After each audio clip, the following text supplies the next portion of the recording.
So today I'm going to be introducing CAP, known as the Catabolite Activator protein or the CAMP receptor protein. Its function is to act as a transcriptional regulator, which means it controls whether or not specific genes are transcribed into RNA, and thus it controls the amount of proteins produced in translation. Specifically, it helps to regulate the lac operon, which is a set of genes that code for enzymes involved in lactose metabolism. And the lac operon is only expressed when lactose is present and glucose is absent.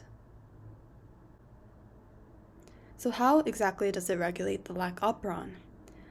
It is through the positive regulation or the activation of the lac operon, meaning it stimulates gene expression or it helps to activate the lac operon.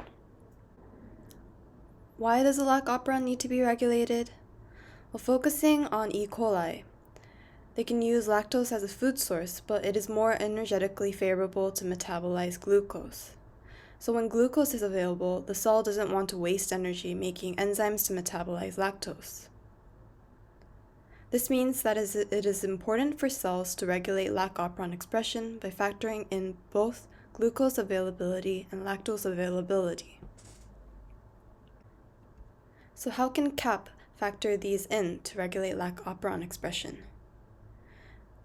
They can monitor CAMP concentrations because it works in conjunction to CAMP. When there is a low glucose level and a high CAMP level, CAP binds with CAMP, which induces a conformational change that allows this complex to bind to a DNA sequence upstream of the promoter in the lac operon, called the CBS or the CAP binding site. The CAP-CAMP complex bound to CBS interacts with RNA polymerase and helps increase the chance that RNA will bind to the lac operon promoter. And this helps activate transcription of the lac genes and make enzymes needed to break down lactose for energy. When there is a high glucose level and a low CAMP level, CAP can't bind to CBS, and this means that the transcription of lac operon is infrequent.